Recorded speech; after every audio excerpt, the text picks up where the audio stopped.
আসসালামু আলাইকুম। অনেকদিন ধরে আমরা একটা সমস্যায় ভুগতেছিলাম। এই সমস্যাটার সমাধান আজকে করব। তাই সকালবেলা উইঠা তাড়াতাড়ি আমি হাঁসের খাবার ঢেলে দিলাম একদম সরাসরি মাটিতেই, যাতে শর্টকাটে আমি কাজগুলো সেরে ফেলতে পারি। এখন আমি হাঁসের ঘরটা খুলে দিব। হাঁসের ঘর সকালবেলায় কিন্তু ওইটা খুলে দেওয়া লাগে, কারণ হাঁস মুরগি কিন্তু সকালবেলা চিল্লাচিল্লি শুরু করে দেয় বাহিরে বাড়ানোর জন্য। এই জন্য আগে খাবার দিয়া তারপরে হাঁস মুরগিগুলো খামারের ভিতর থেকে ছেড়ে দিলাম। আজকে একেবারেই বৃষ্টি ছিল না। বৃষ্টি না থাকার কারণে আমরা মাটিতে খাবারগুলো ডাইলা দিলাম, আর দেখবেন হাঁসগুলো সব খাবার খায় নিচ্ছে। তারপরে আমি কিন্তু চলে আসলাম বাড়িতে। আইসা এটা আমাদের জাম গাছ, এটা বাড়ির উপরেই। তো জাম গাছের উপরে উঠতেছি, এটা আপনারা একটু পরেই দেখতে পারবেন। কেন এই যে দূর থেকে একটু একটু দেখা যাইতেছে, এটা একটা পতাকা। যেহেতু কিছুদিন আগে বিশ্বকাপ ফুটবল খেলা ছিল, এই জন্য আর্জেন্টিনার পতাকা টানানো হয়েছিল আমাদের বাড়ির উপরে। তো এটা আজকে নামাই দিতেছি, কারণ এই বাঁশটা উপরে বাঁধা হয়েছিল। এই বাঁশটাকে আমার এখন কাজে লাগবে। কয়েকদিন ধরেই নামানোর চেষ্টা করতেছিলাম, কিন্তু বৃষ্টি থাকার কারণে গাছও উঠতে পারি না, নামাইতেও পারি না। আজকে যেহেতু সকাল থেকে রৌদ্র, এই জন্য নামাই দিলাম। তো আমাদের বাড়িতে যে ছোট ছোট পোলাপান আছে, ওরাই কিন্তু আর্জেন্টিনার সাপোর্ট করে। তো পতাকাটা আমি ওর শরীরে বাইন্ধা দিয়ে বাসটা নিয়ে চলে গেলাম। আমাদের বাড়ি আর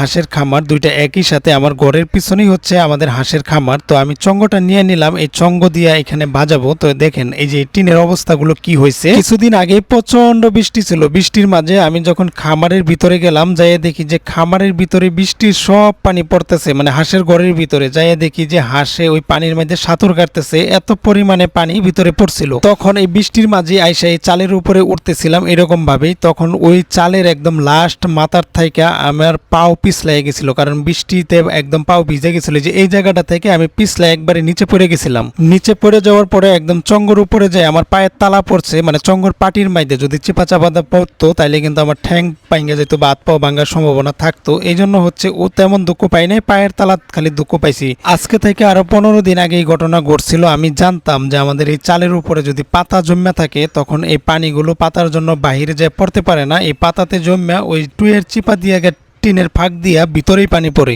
তারপরেও রিক্স নিয়ে এই উপরে উঠে আসলাম। আমাদের এই যে বাঁশের জার দেখতেছেন, বাঁশ কিন্তু চালের উপরে না, তারপরেও কিন্তু পাতা এখানে বাতাস উড়ে আসা যে জমে ওইগুলোই কিন্তু আটকা জায়গা। আর আমাদের এই চালটা 4 চালা। এখন যে জায়গার মধ্যে বসে আমি ঝাড়ু দিতেছি, আমার পিছনে এক চাল, আমার সামনে আরেক চাল। এই জন্য 2 চালের জোড়া দিছে এই মাঝখানে একটা টুই দিয়া। তো এইখানে যে একটা পাতা পড়লেও আইসা বাইজে জায়গা। এইভাবে আসলে ফার্মের ঘরটা দেওয়া একেবারেই ঠিক হয় নাই। আমাদের এই ঘরের ভিতরেও কিন্তু প্রচন্ড জায়গা। আমরা এখানে 2 থেকে 3 হাজার মুরগি পালন করতে পারি যদি ব্রয়লার মুরগি পালন করি। এত বড় ঘরই আমাদের। আর অথচ আমাদের এখানে এখন 300-400 হাঁস থাকতেছে। নিচের যে জায়গাটুকুতে পানি বাইজা ছিল, ওই পানিতে পাতা পয়সা একদম টিনে ঝঙ্কার ধরে গেছে। দেখেন আমাদের টিনগুলো কিন্তু এখনো নতুন, কিন্তু এই নিচের টিনগুলো একদম ঝঙ্কারে ধরে গেছে। আমাদের মতো এত বড় ভুল কেউ করেন না যে এইরকম 4 চালা ঘর দিয়া। কারণ এই 4 চালা ঘরের কোনো মানেই আসে না। 2 চালা ঘর থাকলে একটা পাতাও যদি উপরে পড়তো, বাতাসে ওইটা নিচে পড়ে যেত। এখন দেখেন এইখানে এসে সব পাতা জমে কি অবস্থা।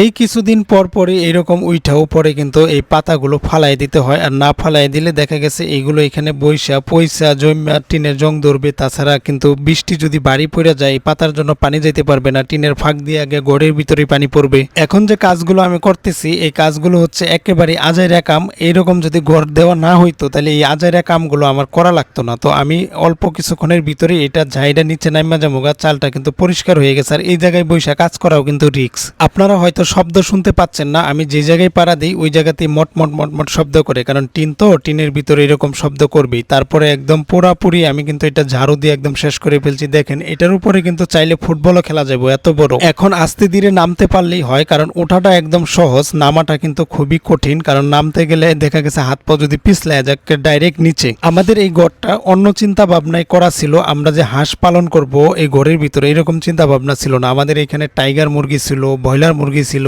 কক মুরগি পালন করতাম। কিন্তু এখন ওইগুলো পালন করা হয় না, কারণ একটাই, আমাদের রাস্তা ব্যবস্থা ভালো না। রাস্তা একদম কাঁচা মাটির। তো ওইখানে বৃষ্টির দিনে গাড়ি আইতেই পারে না। গাড়ি আসলে মাটির মধ্যে ডাইবা জায়গা, কারণ রাস্তায় রাস্তায় পানি জমা থাকে। এই জন্য আর ওইগুলো উঠাই না। দেখা গেছে ব্রয়লার লেয়ার উঠাইলে অনেক খাবার আনা লাগে, অনেক গাড়ি আসা লাগে। আবার যখন মুরগিও আমরা উঠাই দিই, তখন এই বড় গাড়িগুলো আমাদের রাস্তা দিয়ে আসে না। তখন এই মুরগি উঠাই দেওয়াটাও অনেকটা ঝামেলা হয়ে যায়। ওইগুলো সব বাদ দিয়ে এখন আমরা হাঁস পালন করতেছি। একটাই কারণ, আপনার 1000 মুরগি পালন করা যে কথা, 300 হাঁস পালন করা সেম কথা। কারণ হাঁসের ডিমের দাম বেশি, মুরগির ডিমের দাম কম, খাবার খরচ দুটোটা একই সমান। ম্যানেজমেন্ট হাঁসের একটু ভালো করতে হয়, যেহেতু হাঁস বাহিরে একটু চাইরা পালন করা লাগে, এদেরকে পানির জায়গা দেওয়া লাগে। বাড়িতে আটকায় পালন করলে এদেরকে পানির ব্যবস্থা রাখাই লাগবে। দেখেন আমি সুইমিং পুলটা কিন্তু পরিষ্কার করলাম, এদেরকে এখন ফ্রেশ পানি দিব, এরা গোসল করবে এখন। আরেকটা গুরুত্বপূর্ণ কথা আমি আপনাদেরকে বলে রাখি, হাঁসের ডিমের কিন্তু এখন বাজার খুবই ভালো।